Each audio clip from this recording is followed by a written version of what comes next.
महाराष्ट्रात पुन्हा एकदा पावसाचा जोर वाढलाय। हवामान विभागाकडून आज देखील राज्यातील अनेक भागांमध्ये पावसाचा इशारा देण्यात आलाय। बातमी पूर्ण पाहूया त्याआधी तुम्ही HPN मराठी न्यूज चॅनल पहिल्यांदाच पाहत असाल आणि अजूनही चॅनलला सबस्क्राइब केलं नसेल तर नक्की सबस्क्राइब करा, जेणेकरून आमचे अपडेट्स लवकरात लवकर तुमच्यापर्यंत पोहोचतील। तर महाराष्ट्रात पुन्हा एकदा पावसाचा जोर वाढलाय। हवामान विभागाकडून राज्यातील अनेक भागांमध्ये पावसाचा इशारा देण्यात आलाय। हवामान विभागाने दिलेल्या इशाऱ्यानुसार आज मुंबईमध्ये ढगाळ वातावरण राहणार असून हलका ते मध्यम स्वरूपाचा पाऊस मेघगर्जनेसह पडेल असा अंदाज आहे। कोकणाबाबत बोलायचं झाल्यास कोकणात वादळी वारा आणि विजांच्या कडकडाटात मध्यम स्वरूपाचा पाऊस पडण्याची शक्यता आहे असं हवामान विभागाने म्हटलंय।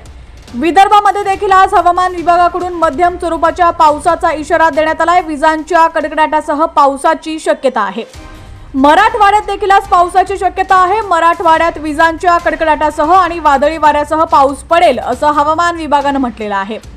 मध्य महाराष्ट्रातील अनेक जिल्ह्यांमध्ये हवामान विभागाकडून पावसाचा इशारा देण्यात आलाय। मध्य महाराष्ट्रात मध्यम स्वरूपाच्या पावसाची शक्यता आहे। दरम्यान जरी राज्यात पावसाचा जोर कमी राहणार असला तरी देखील वादळी वारा आणि विजांच्या कडकडाटात असं दुहेरी संकट असल्यामुळे हवामान विभागाकडून सतर्कतेचा इशारा देण्यात आलाय।